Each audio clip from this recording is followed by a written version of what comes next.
Hey, Richest! Right on cue. I've missed you guys. How did Amanda do last week? She did pretty good. Yeah? She shared one of her teacher moments. I love it. We said, hey, Amanda. I saw that. So thank you guys for allowing a guest host. She did an awesome job. And hopefully we can have her back someday. And that'll be fun. Okay, I have a question for you guys. I want to hear your answers. Who here knows who's the richest person in America in history? Throw me some names. He's not American. Bill Gates. Bill Gates. Who else? Jeff Bezos. Elon Musk. Elon Musk. That's Jeff Bezos. What about the guy who owns Facebook? Mark Zuckerberg. All very good guesses. Okay. So what if I told you Steve Jobs if he wasn't dead. Steve Jobs if he wasn't dead? Okay. What if I told you guys aren't even close? What? Okay. I kind of had a feeling that was coming. You're not even close. Okay. The richest person in American history was a guy named John D Rockefeller. Oh yeah. Has anybody ever heard that name before? Yeah, it's the Rockefeller Center. Rockefeller Center. Where is that? New York. New York. Oh yeah, that's the Today Show. That's the Today Show.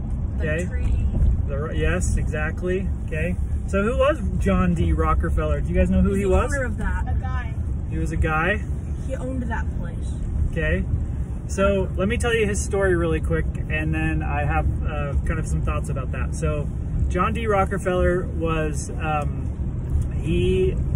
was born in the mid I think it was like the 1830s, I think 1840s, and he grew up just working really hard, trying to make a buck, trying to earn a living. And he ended up, this is before even cars were invented, okay? And he started an oil business before America or any other countries really even needed oil, okay? And he started this oil refinery business, and one of his secret weapons was there was a lot of competition in that business, especially as automobiles became more popular and so forth.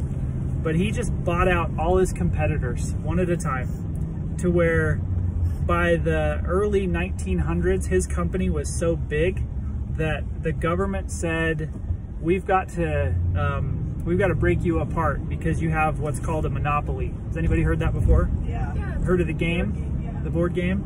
Well, in real life, monopoly means that your company is so big and so strong that nobody can compete. So imagine if like AT&T and T-Mobile and Sprint, or who is it now? Verizon. Imagine if they didn't have to compete with one another. If there was just one company, they could charge you whatever they wanted, right? So in our country, we want that competition because it brings prices down. So that's why they broke up his oil company, was because it was too big. Okay, they owned everything. So in his day, if you adjust it for inflation, and there's a couple ways to it, because that was over 100 years ago, that there's a couple of estimates that say he had at least 2 to maybe 4 times as much money as the richest person in America today. Okay, so in some estimates they say he was a trillionaire, which means that he made $1 million 1,000,000 times. Okay, so that's why even now, okay, one of the coolest parts about this story isn't how wealthy John D Rockefeller was. It's that well, let me tell you a little saying here. So in Japan, there's a saying called rice paddy to rice paddy, okay, in 3 generations. And what that means is that if your grandpa grew up working hard in the rice paddies, his kids didn't have to, because he was wealthy or had made a living, so that his kids didn't have to do that. But his kids didn't learn that same lesson, so his grandkids had to work in the rice paddies again. Okay. There's another saying here that I wanted to read that I think is pretty cool, and it is, let's see, there we go. It says, hard times create strong men.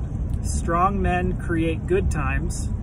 Good times create weak men. Weak men create hard times. That's a quote by G. Michael Hopf, and in a book that he wrote.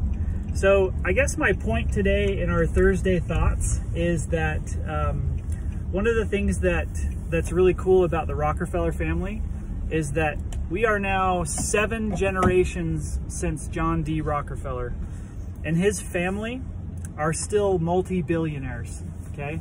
They have been able to keep their wealth for 7 generations and continue to keep that wealth going, to keep those families wealthy. That Rockefeller family continues to be wealthy.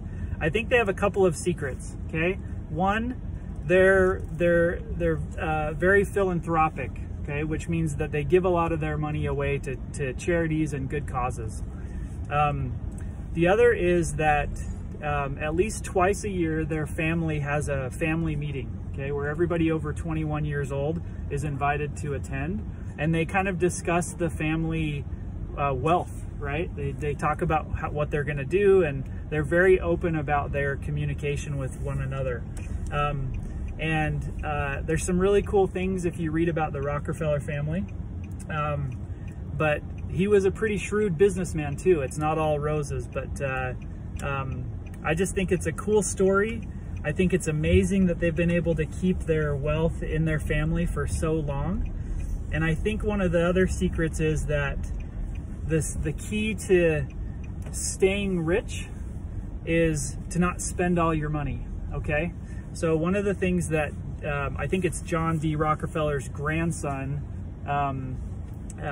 said was that he said, never let your kids fly first class, okay? And what he meant by that was that you shouldn't start out life having the very best of things, okay? It's okay for you to drive an old crappy car. It's okay for you to not go on crazy expensive vacations as a child, okay? It's okay for you to suffer a little bit so that you can learn, so that you don't end up in the rice paddies again because you didn't learn how to be a saver and keep your money.